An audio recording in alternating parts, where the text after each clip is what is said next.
Hello, everybody. Thank you for being here. Welcome to the first live streamed Saturday workshop here at 3D Wellness. My name is Drew Detzner. I'm the owner here at 3D Wellness, as many of you know, and I will be presenting today on hormones. But first, an overview, especially if this is your first time ever watching us on the live stream. Welcome. We are glad you're here. These Saturday workshops are just like our Thursday workshops, where we plan a topic in advance. There's some topic that I want my clients to be more knowledgeable about or get a better education about. Sometimes it's a topic that clients are just asking about quite a bit, and I go, hey, this is what people want to hear about, so let's talk about it. And that differs from the Wednesday weekly workshops that we do here every Wednesday at 7 p.m. Central Time, where we do Ask Drew Anything. So on Wednesdays at 7 p.m., you can ask me anything you want. On the second Thursday of each month and the third Saturday of each month, these are prepared workshop topics, something that I want people to know more about or something that people are asking to learn more about. So thank you for being here. Today, we're going to talk about hormones, and it's going to be basics. It's not going to be a master class on hormones by any means, but there's quite a bit of confusion about hormones, what they are, what they do. Usually when we hear about hormones, it's typically just testosterone, estrogen, cortisol, which I'm going to cover those today. There's so many more hormones. There's three in particular I really want my clients to understand better because it affects things like sleep and mood and our ability to recover from exercise, to produce energy, really important things. So we're going to cover all of that today. Those of you on the live stream, I'm sorry I don't have anybody watching the chat right now, but the presentation I have planned is about 30 or 40 minutes long. And at the end of that, I will check the chat for questions related to hormones or any of the supplements that I bring up in this presentation also, so that you can ask. If you have a question outside of hormones, I'll see you Wednesday at 7 p.m. and you can ask it there. Okay? Everybody ready? Let's do it. So the way that I would like to present things is I'll give you the name of the hormone. The area of action might be where it is produced in the body or where it has the greatest influence on the body. Then I want to talk to you about its job, or jobs, I should say, because most hormones do more than one thing. And then the different support products. And yes, I intentionally only underlined sup, because there are lots of ways we can support hormonal health. But specifically today, I want to focus on some of the supplements that I've used clinically over the years to help people balance out, optimize their hormones. Okay. Also got to say, none of this is medical advice, as I am not a doctor. With that out of the way, let's define what hormones are first. They are chemical messengers. They send a signal, they get a process started. Just like if you received, am I dating myself if I say chain letter in the mail? Maybe I am? Okay. If you got one of those letters in the mail, somebody sends you a letter, for those of you that don't know, and they say, pass this on to somebody else. And then you would pass that on to somebody else with the same letter. Now that next person has to pass the letter on to somebody else. So hormones in a lot of ways do that. They'll show up, they'll say, this needs to get started right now, go. And then the body will start that action. So as you can imagine, since there are countless activities going on inside the body at any moment in time, then there are going to be countless hormonal activities taking place in the body at any point in time. Because for something to get started, we usually need a hormone as a messenger to show up and say, it's time to start. So when hormones are getting different things started, we need different hormones for different parts of the body. Let's go over some of those. First one I want to talk about right now is cortisol. And man, has cortisol gotten popular in the last couple of years. People are really aware that their cortisol levels may be out of whack. That's usually where people's understanding of cortisol ends.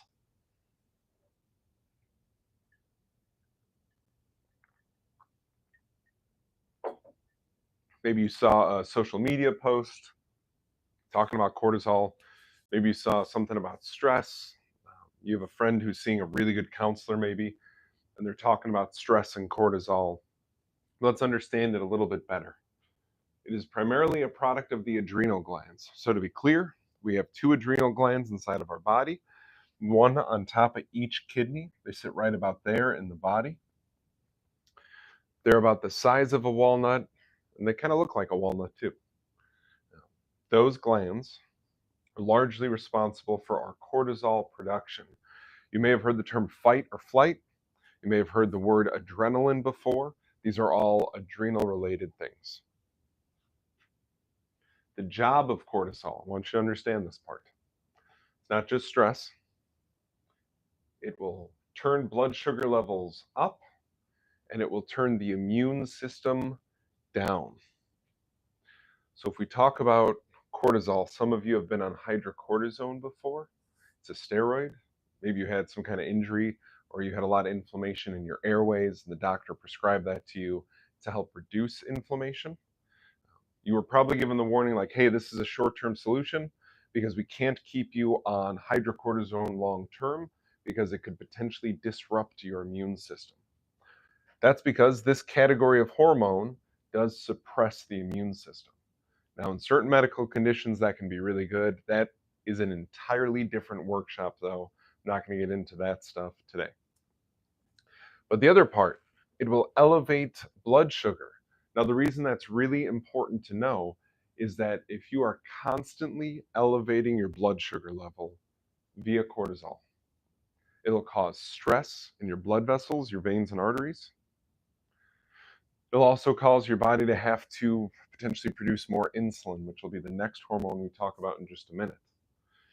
But because cortisol is so directly related to stress, it's something that we can really directly, positively influence by doing things that help us de-stress. And in doing so, we can keep our cortisol levels lower, which will benefit us in two main ways. One, our blood sugar won't get as elevated. And two, our immune system won't get suppressed. And it's a gnarly combo. I just want you to consider this, that this time of year, there's all sorts of holiday celebrations. There's end of year deadlines. There's family get-togethers and social events. And there's all sorts of things that have the potential to stress us out. That could suppress our immune system. So people say they get a winter cold or the winter flu. I want you to consider that it might not be about the weather outside, and it might be more about what's going on with your calendar. Just consider that. The way that a stress response might be a sustained thing for you this time of year. I see a head nodding, you know what I'm talking about. So the way that we would help it with supplements. The first one is Drenamine. Think of Drenamine like a multiple vitamin specifically for the adrenal glands. It has immune system support in it. It has soothing B vitamins in it. It's got a whole host of minerals and proteins that are specifically used by the adrenal glands in it. So taking Drenamine is one way that you can nourish your adrenals so that they can perform better. I most commonly use Drenamine with clients when there is no end in sight to the stress. So this time of year, a lot of people go on Drenamine. Back to school is another time of year when I see a lot of parents go on Drenamine. But it's a way, if we can't stop the stress right now, let's get through it. Drenamine. Next one I want to talk about is called Cataplex G, and this is soothing B vitamins. This is for the person who is starting to realize that cortisol might be out of whack in their body, that stress might be running their life in their body, and they want to start to do something to get away from that kind of pattern. They are consciously choosing to have less cortisol involved reactions in their life. Cataplex G is a really good product for that. Drew, I started meditating. I started to go to a sauna once or twice a week. I started going for walks in a quiet part of my neighborhood or in a forest preserve. When the person is talking about doing those sorts of things because they want to get away from stress, I very commonly use Cataplex G with that person to help. Last but not least for cortisol is a product called Ashwagandha Forte. Ashwagandha has gotten just as popular, if not more so, than the word cortisol in the last couple of years. It's a wonderful little plant that's been used medicinally for about 5,000 years. has a very long history, and there's a lot of different ashwagandha products on the market. And the problem with popular supplements is that everybody wants a piece of the pie, but not everybody is making a quality product. So there's very few ashwagandha products that I will use, and ashwagandha forte by MediHerb is by far the one I use most commonly. Whether the person is trying to get out of the stress pattern, if they see there's no end in sight, if there's something going on with their adrenal glands, and we want to help that, it's really easy to incorporate ashwagandha forte into that person's program. You can combine it with Drenamine, you can combine it with Cataplex G. They all work very nicely together. So cortisol, mostly involved with the adrenals, puts your blood sugar levels up, puts your immune system down. And there's a couple of different ways that we can help the body deal with that. People in the room, questions on cortisol?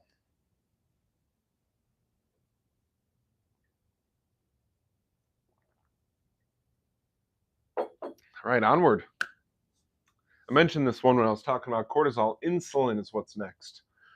A lot of people know the word insulin. It's related to diabetes. Quite a few people who have different types of diabetes in the world, more so than I remember when I was a kiddo. And one of the reasons for that is the processed food that is way, way, way in abundance, especially in America right now. There's a direct link, direct correlation between eating overly processed and refined carbohydrates in levels that far exceed what we've had at any other point in human history, and problems with insulin. Insulin is a product of the pancreas. And if you've seen some of my other live streams or videos, you know I'm a big fan of the pancreas because it's so unique. Pancreas basically has two different jobs, and there aren't other parts of the body that really do the same kind of thing. Part of the pancreas makes enzymes that help us digest food, and the other part of it makes this hormone insulin. Very unique part of the body, deserves a lot of support. So what does insulin do? It takes glucose or sugar out of your bloodstream. Yeah, we got somebody who's already putting the pieces together. Good on you. Takes glucose or sugar out of the bloodstream and puts it into muscle cells, into fat cells, or into liver cells. Now, the reason we would want to put glucose into liver cells is our liver is a very large organ. It's the second largest organ in our body, and it can store a lot of that glucose to be released on a moment's notice if we need fuel inside of our bloodstream. Fat cells and muscle cells can do that too, but typically the liver is our best bet for having a nice reserve of that. Another person who was putting it all together, look at this. Cortisol makes the sugar level in the blood go up. Insulin makes the sugar level in the blood go down. So we can burn out our insulin production if we are staying in this high cortisol state where we are constantly dumping more sugar into the bloodstream. The body is going to react to that and say, hey, there's more and more blood sugar going into the bloodstream. We have got to do something to get it out of there before we start to shred up these veins and arteries. So, too much cortisol for too long, too much adrenal stress for too long can, in fact, start to mess around with your pancreas. So ways that we help this. The first one is Diaplex. It's a wonderful supplement from Standard Process. It's actually 5 different Standard Process supplements all blended together to support healthy blood sugar levels from a variety of different angles. It's got gallbladder support in there, pancreas support in there, stomach support in there, brain support in there. Really looking at that blood sugar issue from a diverse number of angles. Use it quite a bit with young kiddos who have crazy sugar cravings too, because it can really chill those out. A lot of parents love that. Pancreatrophin PMG is another one that I use commonly to support the pancreas. That is the anti-inflammatory that Standard Process makes that is specific to the pancreas. It's It's very rich in minerals and proteins that are specific to the pancreas. So if you really want to hone in on supporting your pancreas, pancreatrophin PMG is one of the best products. And then zinc. I use the zinc chelate from Standard Process quite a bit because it's very high quality, comes in a nice blend of food. Zinc is a mineral that is required by the pancreas for a number of its functions, including the ones related to insulin production. So, if we're talking about insulin, I want you to remember that it is a product of the pancreas. It takes sugar out of the bloodstream and puts it into muscle cells, fat cells, or liver cells. And there's a couple of different ways we can support it, including Diaplex, pancreatrophin, and zinc chelate. Pretty common combo in here for people dealing with blood sugar issues is to put the zinc chelate with the Diaplex. We like to take those two before meals. It really fires up the digestive tract, helps the food break apart, helps all sorts of signaling. We're going to talk about that with this next hormone. Making sure that we are supporting the digestive tract's function can have a really positive influence on insulin and the next hormone that we're going to talk about. But first, questions that are coming up.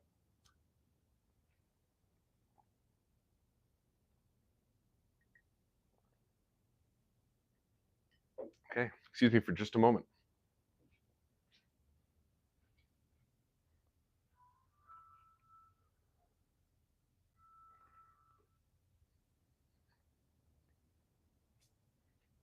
All right, we're back. Time to talk about one of the hormones on the board that I'm guessing most of you had not heard about before. It's called cholecystokinin, okay, or kinin. CCK for short. I prefer to call it CCK. It's so much easier for me. All right, CCK is a digestion-related hormone. Its primary action is in your small intestines. The specific part of it, for those of you playing at home and wanting to check off different parts of the body specifically, the duodenum. Okay, when your stomach opens up, so not your stomach, but the organ, your stomach. When it opens up, the first thing that the food goes to next is your duodenum, which is part of your small intestines. When that food goes in there, we want to see a nice release of the CCK because CCK will trigger its job is to get your gallbladder to release bile and to get your pancreas to make enzymes. So let's talk about those two things for just a little bit here. I mentioned when we were going over insulin that the pancreas has two very distinct jobs. One of them was making that insulin, and the other one was producing enzymes. And for those of you that don't know, the best way to understand enzymes and what they are, think of the video game Pac-Man, little yellow guy who goes around chewing stuff up. Pac-Man is an enzyme. Okay? When we have good levels of CCK release, our pancreas releases those enzymes, those things that help us break apart our food and get nutrients from our foods. The other thing is the release of bile. So your liver makes bile. It's one of its many jobs. It's not just a booze filter. And that bile gets stored in your gallbladder. To think of the gallbladder in an easy way, your liver is Batman, your gallbladder is Robin. Okay, it's the sidekick. The gallbladder holds that bile, and as soon as it gets that signal of CCK, hey, food's coming, we got to break down fat, the gallbladder will release that bile into the digestive tract, and it has two primary functions. One is to help us digest fat. The other is to help lubricate food as it moves through our intestines. I can't tell you how often I meet people who are dealing with constipation, and it ties back to or it relates to their gallbladder is not releasing either enough bile or quality bile. And that can be because this hormone, this messenger, is not signaling to the gallbladder to release bile. So we want to make sure that we are supporting the production of CCK because it's going to help us digest our foods. It's going to help our digestive tract function better.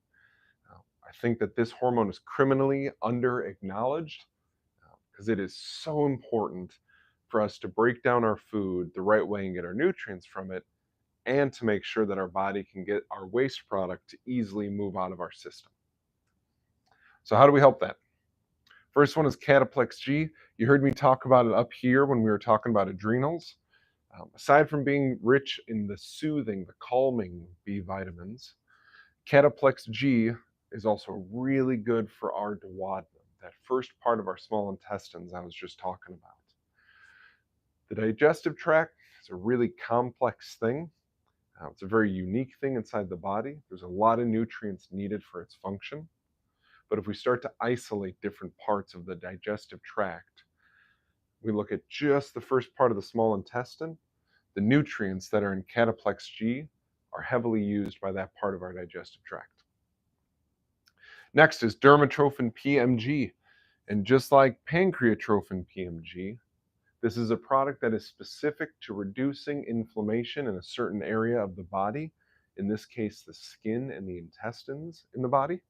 It's rich in the proteins and the minerals that that part of the body needs for its optimal repair, for optimal functioning, supports those things. And then Ochrapepsin E3. This is an incredibly interesting supplement. What it does is it helps the food in our stomach to break down before it ever reaches the duodenum. It also helps the healthy signaling from the stomach to get the CCK into production and fired up. So it's a precursor. It's something that happens before. This time of year in Wisconsin, before you walk out the door, you're putting on your coat. What Ochrapepsin E3 does is it puts on your coat before you walk out the door. In terms of your digestion, it makes sure that your body is ready for the next step in digestion after the food is getting ready to leave your stomach. And doing that supports CCK. Most common combo, I would say, is going to be the dermatrophin with the Ochrapepsin E3. It's really soothing to the gut. If somebody's having an issue with CCK, chances are the food that they've been eating has not been breaking down the right way. And food that is not breaking down correctly can be really irritating. So it's not surprising to see an anti-inflammatory specific to the gut come up, and to see something help that signaling of CCK to get that optimal breakdown of food going.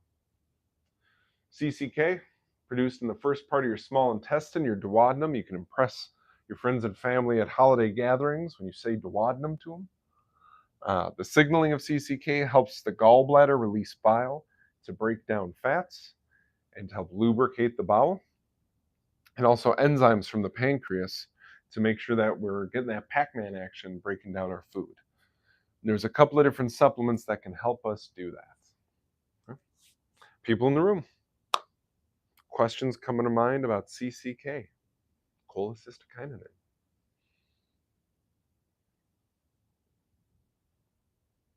We got a quiet bunch this morning, and that's allowed. That's allowed. All right, onward we go. Next one. It's probably the other hormone here that you haven't heard the word of before, vasopressin. And this hormone came up on my radar in a big way when I read the book Breath by James Nestor. I can't recommend that book enough. It's totally incredible. Whether you read the book or you get the audio book where James, the author, actually reads the book to you, either way, it's a win. Vasopressin. It's primarily something produced in the brain, specifically the hypothalamus gland, and has action in the pituitary gland. Okay, this is the center of your brain, has a lot to do with many hormones, one of them being vasopressin. Here's its job. It keeps water in circulation in your bloodstream. Wait, let me rewind. It's one of its jobs. It's got a couple of different jobs. The big one I like to talk to people about, it keeps water in circulation in your bloodstream instead of in your bladder. That's why vasopressin levels are typically their highest when we are asleep at night. Why would that be? To keep you from waking up to go to the bathroom. Absolutely right. If we have the water that's in our body staying in circulation and going around, our bladder isn't going to be filling up as quickly, and that's going to help us sleep through the night. So for a lot of my clients who come in and they're talking about waking up 2, 3, 4, 5 times a night to urinate, one of the first things we start to look at is, could there potentially be something going on related to their vasopressin levels? Because I want them to sleep through the night. There's a lot of reasons you might not be sleeping through the night, but if it's because you're urinating multiple times, it's likely something is going on with vasopressin in your body. There's a couple of different ways we can support it. I actually want to add one of them as I'm looking at that list.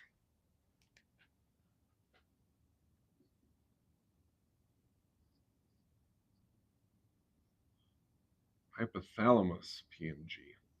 So we'll talk about that one first. Hypothalamus PMG is the anti-inflammatory protein and mineral blend specific to that gland in your brain, the hypothalamus. It's something I use a lot with clients who are having memory issues. I use it a lot with my clients who are in school and have midterms or finals coming up because it's really good for memory, for the functioning of that center in our brain that helps memory. Aside from helping the hypothalamus, which primarily has to do with hormones inside the body. Another one I use regularly when I'm working on a vasopressin related case is pituitrophin PMG. That's going to support the pituitary gland inside the brain. This one comes up with kiddos a whole bunch. If they have stunted growth, the pituitary gland has a lot to do with growth hormone levels in the body. Now, please don't get confused. Pituitrophin PMG does not contain growth hormone. It is nothing like injecting growth hormone into your body. It supports the pituitary gland, which is responsible for your production of growth hormone. Okay? I use it a lot with clients who are having difficulty recovering from exercise or clients who have really slow muscle growth. So if a client comes in and they're working out and they're participating in resistance training and they're not really growing muscle, we're going to look at what they're eating, of course, but we're also going to check in with that pituitary gland. And then E-manganese is another wonderful supplement that I use to support the pituitary gland and the levels of vasopressin in the body. It's very rich in the mineral manganese, which aside from being good for our brain and our pituitary gland, it's really good for our joint health, our connective tissue health. I don't clinically see a connection between joint problems and vasopressin. It's just that we see an overlap in the nutrients needed by joints in the pituitary gland in the brain. So, vasopressin, it's a brain hormone. The hypothalamus gland and the pituitary gland are responsible for it. One of its jobs is to keep water in circulation and not going to your bladder, which comes up regularly with a couple of different people. People waking up frequently during the night to urinate, and that can be elderly people. It can be men with prostate-related issues. It can also be kiddos who are having trouble not wetting the bed overnight. So a couple of different supplements here that you can use to support the body in producing and using optimal levels of vasopressin. Yes.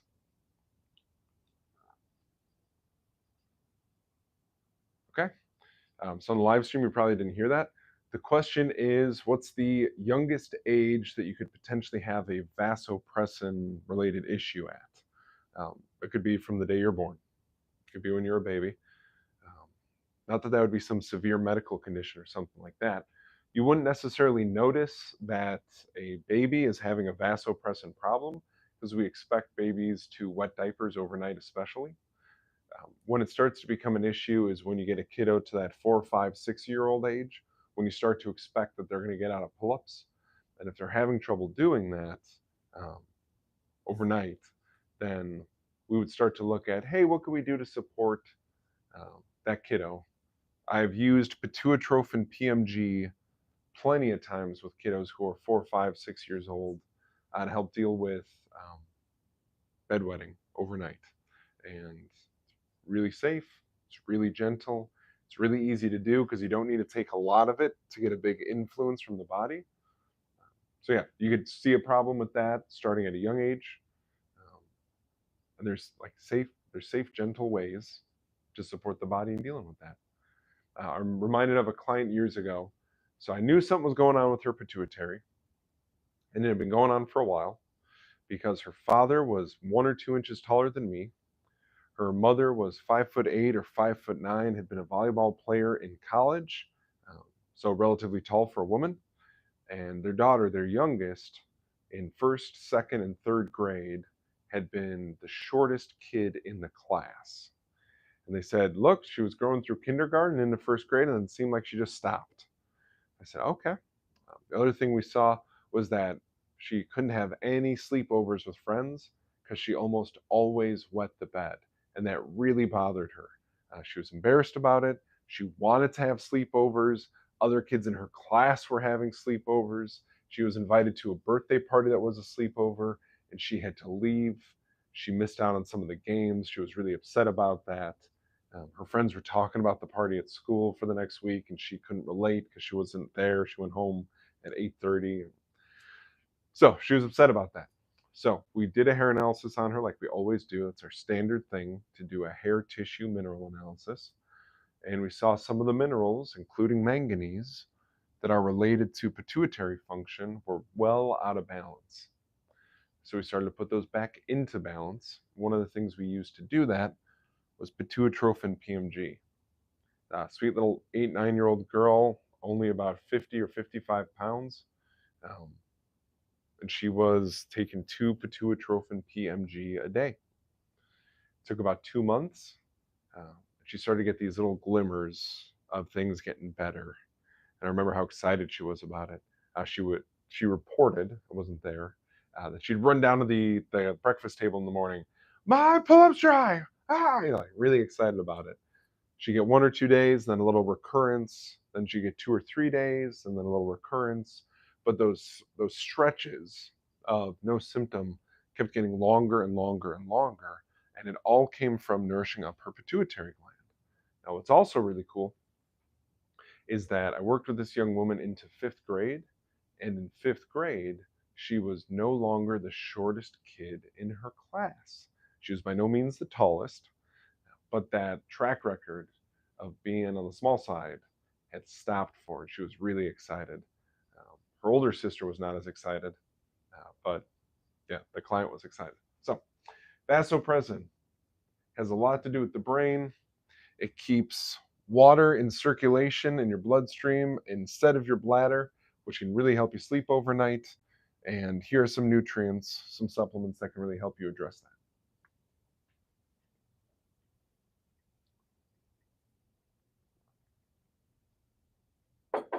All right. Got about 10 more minutes of talking. You game for that? Yeah? Okay. Next one I want to talk to you about is testosterone. Most of you have heard that term before. Okay.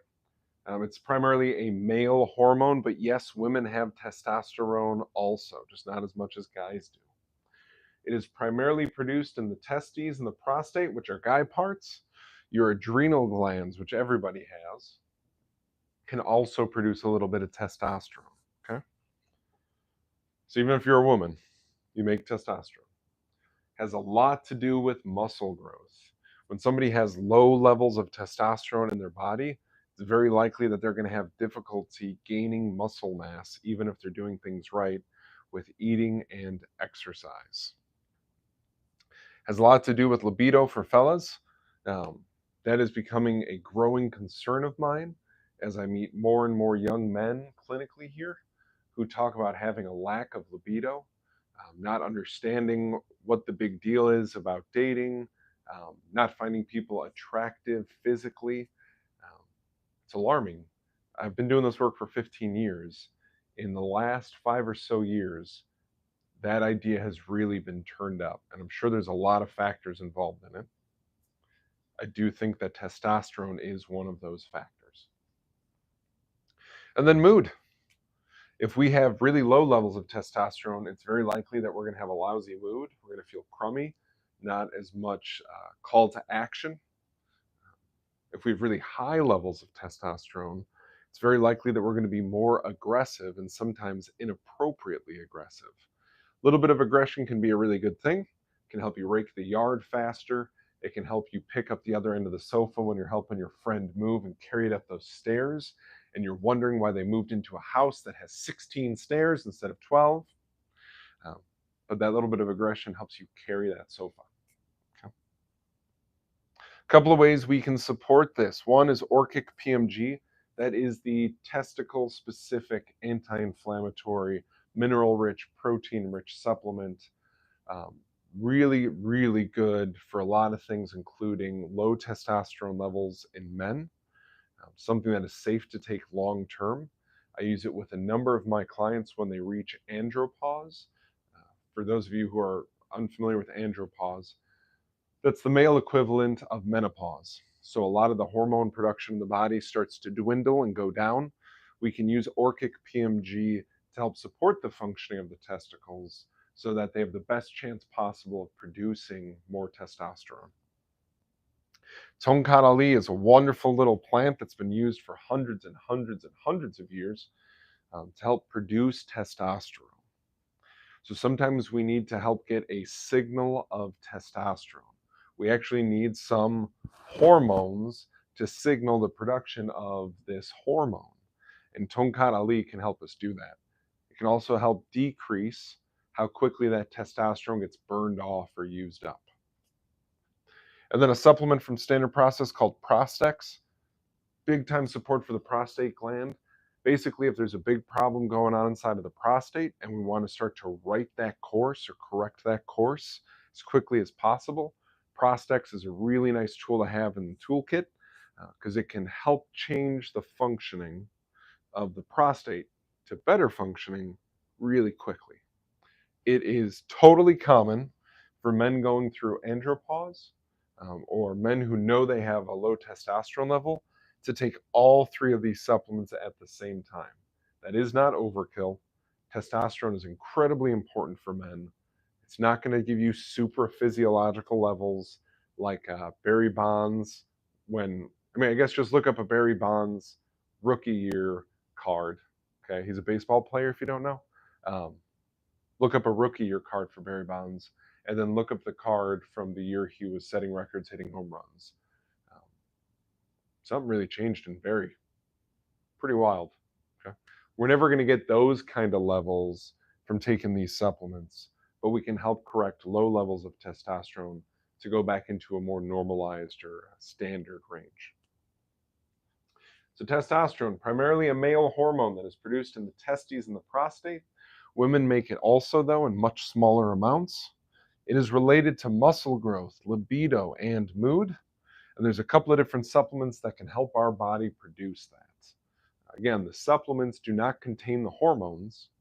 They support the parts of the body that make the hormones. Questions on testosterone? Other than Kevin probably has enough for all of us to share.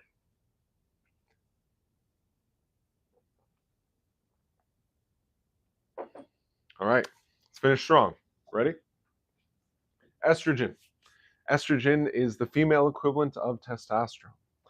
Men make estrogen also, but it's primarily a female hormone that is produced in the ovaries and the uterus. That's also where it has quite a bit of its action. It's related to female characteristics. So, if you, I'm trying to remember the name of the doctor now and it escapes me, but about 100 years ago, a doctor did a little analysis where he took pictures of people who were 18 to 21 years old, facing away from the camera and nude. And what he said was you could determine if it was a male or a female, even if you only saw them from the shoulders down. What the doctor said was that one of the big female characteristics was that hourglass shape, right? The ribs flare out to the shoulders, and then the waist comes in, and then the hips flare out. Okay. In men, what he said was you would see more of a V taper. The hips aren't much wider than the waist in a man compared to a woman. There's all sorts of reasons for this. One of the reasons that a woman's body gets that hourglass kind of shape is related to estrogen. And then gene expression. So this is a big deal. This is one of the reasons that estrogen is involved in men and women, because estrogen can actually get different genes in your body to express or to turn on. So clients have come in throughout my whole career saying, I'd like to work on this thing, but it is a genetic condition that runs in my family. I want us to remember that a lot of genes are like light switches, and you can control if you turn them on or off. Now, a lot of genes are really good genes. There's some genes, for example, related to muscle growth. Great, let's grow some muscle. It's good for you. There are other genes in your body that are related to growing cancer cells.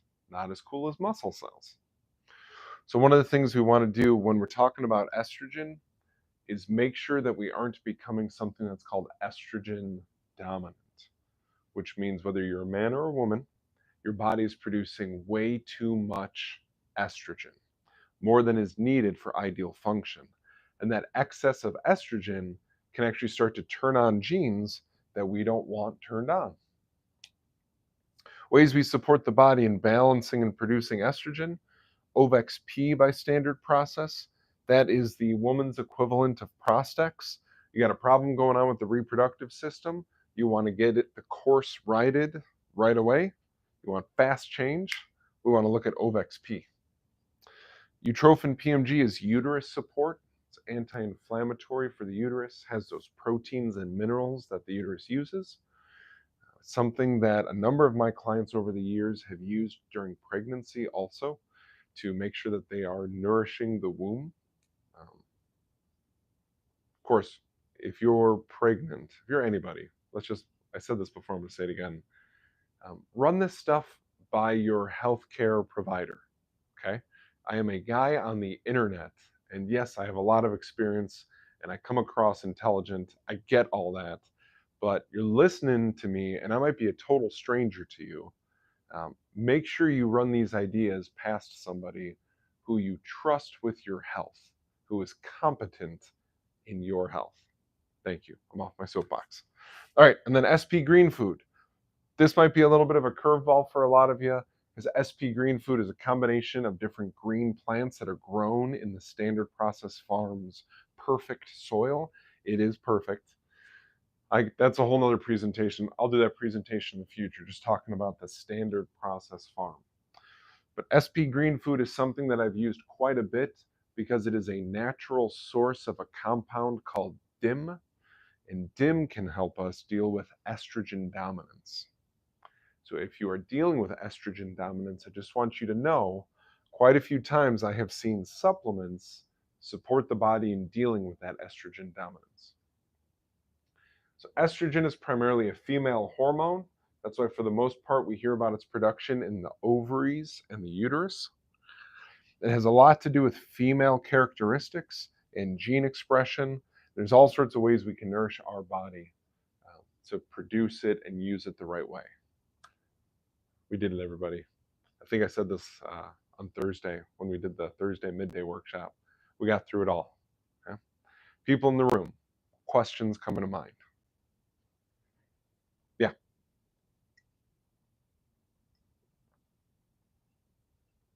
Very good question.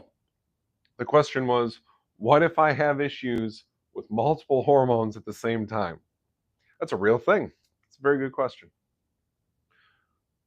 A lot of these hormones relate to each other. They interact with each other. For example, when the cortisol is higher, it's likely your insulin is going to be higher. So what I would say in that circumstance, if you came to me and you were dealing with a cortisol issue and an insulin issue, chances are I'm going to say that we need to work on the cortisol issue first, because in doing so, we may address the insulin related issue. Cortisol is going to send blood sugar up. Insulin is going to react to bring blood sugar down. Well, if it didn't go up in the first place, we wouldn't have to do something to get it to go down. Another big thing is I see a lot of men who we correct vasopressin, they stop waking up 1, 2, 3, 4, 5 times a night to pee. And that influence on their body supports testosterone production. So it would be safe to address multiple hormones at the same time supplementally, but I really like to prioritize things here and say this hormone or this issue in the body is likely negatively influencing these other areas. Let's fix this first thing and then check in with those other areas instead of the shotgun approach of Let's work on 5 things all at once right out of the gate. Let's prioritize things. Yeah? Cool. All right, I'm going to check the chat now. See if anybody chatted in questions.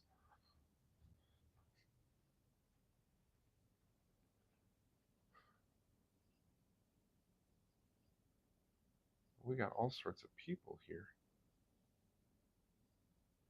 All right, I got a question on Instagram. Check in YouTube. We got all sorts of good questions here. Y'all are great. All right, we got a question about Drenamine and desiccated adrenal. I'm going to hit that. And then what are some symptoms I should be aware of if I'm potentially developing diabetes due to a high cortisol level? Woo! All right. Let's hit both of these questions.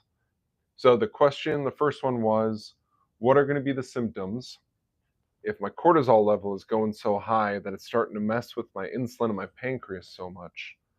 Well, the first thing I would say is if you go into your doctor once a year for blood work, which I strongly encourage people to do, please keep in mind when you go to see a doctor, you do not have to do what they say. The information you can gain from that visit is tremendous. I personally see DO, a doctor of osteopathy, at least once a year. We run labs way beyond the basic lab work because his name is Dr. Evan Meyer. He's a wonderful provider, and he and I have a conversation about what's occurring in my body, and that is so good for us on so many levels. I'll get off this soapbox also.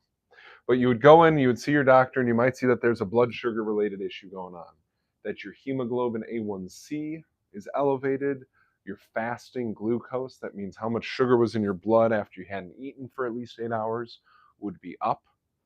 At the same time, you might see that the parts of your immune system that we commonly measure on blood work are low. Well, that's a very unique combo. So if I'm seeing that my blood sugars are running high consistently and my immune system is running low consistently, I'm going to start to be concerned that there is way too much cortisol in my body. That's going to be my first indicator, because if it's at that level, it's very likely it's affecting your insulin, because that insulin is trying to bring down blood sugar. But on our blood work, we saw that our blood sugar, our blood glucose, or our hemoglobin A1C was high. So then I'm going, oh boy, it is very likely something is affecting my insulin. So I'd encourage you, first and foremost, get some labs done very regularly. There's also at-home kits where you can check your blood sugar levels. They vary in terms of accuracy, so I encourage people to research them quite a bit. I don't have a brand to recommend right here. Other symptoms, I would say a lot of the adrenal symptoms that can overlap with blood sugar symptoms. So like quick to fatigue, especially upon exertion, especially in activities you used to be able to do easily. A client of mine came in a while ago and said, I live in the same house, I have the same lawnmower, it's in good running order, but this summer I am having the worst time mowing my lawn. And she was particularly upset because it was a driven motor. It had an engine to propel it, a self-propelled mower. She said even with that, it was still really difficult for her to mow her lawn. So my first thought was, hey, there's probably something going on with her adrenals if that kind of thing is coming up. So that would be a symptom I would be looking for also. And then cortisol. If you feel like, and this is a feeling thing, this isn't a lab work thing, okay? If you are feeling like you're always waiting for the next bad thing to happen, if you're feeling like something is sneaking up on you, if you sit down to a meal and instead of being able to drop your shoulders, you're trying to itch your ears with your shoulders, these are all indications that your stress level is inappropriately high. If your mind is racing at night instead of winding down, that brain is too engaged. We should be able to wind down. Those would be some of the things I would look for. All right, and the question was Drenamine versus a different adrenal supplement, which is called desiccated adrenal. They are both made by standard process. They have very different uses. So it's not that one is better than the other, they are just different. Where Drenamine is like a multivitamin for the adrenal glands and is very soothing and also does a lot for the immune system. Desiccated adrenal is something that I'm more likely to use with somebody who has a manual labor job, a competitive athlete, something like that. Because desiccated adrenal is more for the kick the adrenals in, like activate them, get them firing, get everything moving. So it's like turning on your car and revving the engine a little bit. Okay. Whereas Drenamine is like putting gas in the tank and then taking the car to the car wash and getting that undercoat rinse. You know what I'm talking about. We got road salt up here in Wisconsin. We got to get that stuff off of there. So they have different uses. Desiccated adrenal to get you up, get you going. Drenamine to help your adrenals rest and recover. Very good question, CN. I'm going to check the chat again.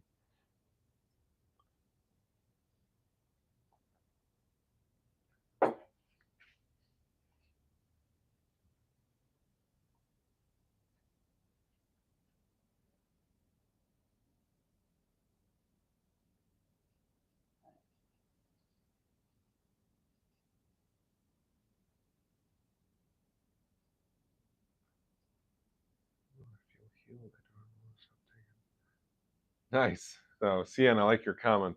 Even though you feel like you're healing, you don't want to stop taking your standard process supplements. Right on, man. If our food supply in this country was perfect, we could stop taking supplements.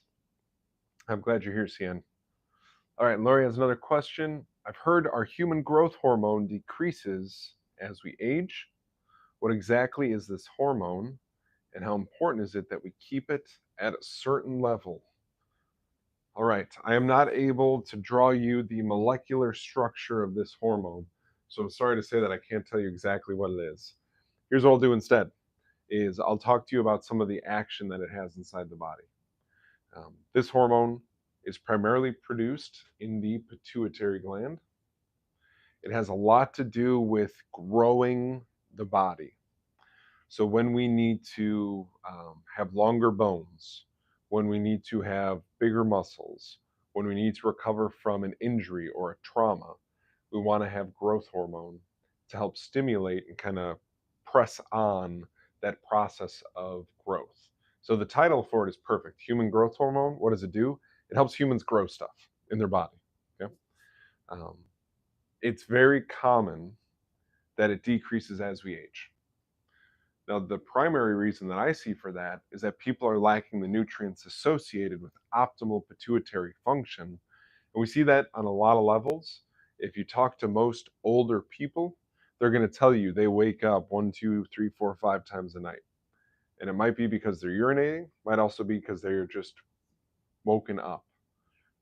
That kind of unhealthy sleep pattern will negatively influence human growth hormone and the body's ability to produce it. So as we age, the level goes down, but is it the lifestyle thing or is it the nature thing? I'm going to say that lifestyle has a huge influence on human growth hormone. Reason we would want to keep human growth hormone at a good level while we age is so we can maintain muscle mass, we can help maintain bone density, we can help the body recover from different strains and that kind of thing. So that's why I would say it's really important moving forward. In general, as we age, I like to see a lot of pituitary support inside of a person's program, especially at about age 65, because of how many different critical things the pituitary gland is involved with as we age. One of them being growth hormone. All right, I'm almost out of time. I'm going to check the chat one more time. And then everybody who's here, y'all are actually getting a bottle of Catalin for free. Yeah. Catalin is the standard process multivitamin.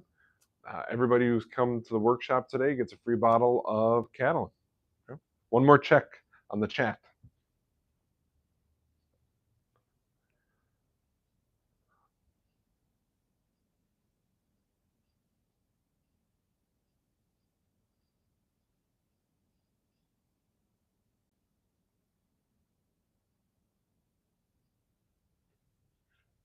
All right, you wonderful humans. So I got for you a I love the participation online. Thank you. I love the butts and seats. Thank you. You'll see us on Wednesday evening, 7 o'clock Central Standard Time for Ask Drew Anything. It's part of our Wednesday weekly workshop. The next one of these Saturday workshops won't be until December, and it'll be, I believe, just before Christmas comes up. Um, yeah, you can look forward to that. If you have questions about what topics we're presenting, you can always contact us. If you would like to suggest a topic for us to present on, please do contact us. I love the idea of crowdsourcing ideas so that I can talk to you about what you want to hear about. Have an excellent weekend, everybody.